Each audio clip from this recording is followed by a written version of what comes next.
The mysterious universe is now revealing to philosophy and to science an enlarged meaning of nature and of man, which extends beyond mathematical and experimental analysis of sensory phenomena. This meaning rejects the mechanistic of the world and that positivistic attitude toward the world which considers philosophy as a kind of mythology, adequate only for the satisfaction of emotional needs. The fundamental problems of philosophy, those problems which are central to life, are again confronting science and philosophy itself. Our problem is to discover a principle of differentiation, yet relationship lucid enough to justify, purify both scientific and philosophical knowledge by accepting their mutual interdependence. Though never so powerful materially and technologically, Western democracy, with its concern for the sacredness of the human person gone astray, has never been so seriously threatened, morally and spiritually. National security and individual freedom are an ominous conflict. The possibility for universal community and the technique of degradation exist side by side.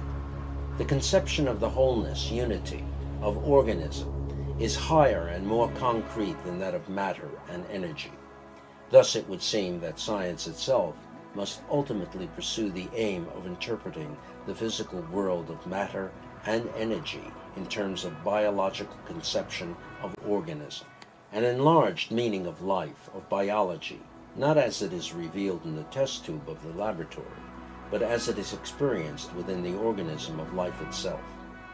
Knowledge no longer consists in manipulation of man and nature as opposite forces, nor in the reduction of data to mere statistical order, but as means of liberating mankind from the destructive power of fear, pointing the way to the rehabilitation of the human will and the rebirth of faith and confidence in the human person. It is important to re-examine the contradictory meanings and applications which are given today to such terms as democracy, freedom, justice, love, peace, brotherhood, and God. The purpose of such inquiries is to clear the way for the foundation of a genuine world history, not in terms of nation, race, culture, but in terms of man in relationship to God, to himself, his fellow man, and the universe, that reach beyond immediate self-interest. For the meaning of the world age consists in respecting man's hopes and dreams, which lead to a deeper understanding of the basic values of all peoples.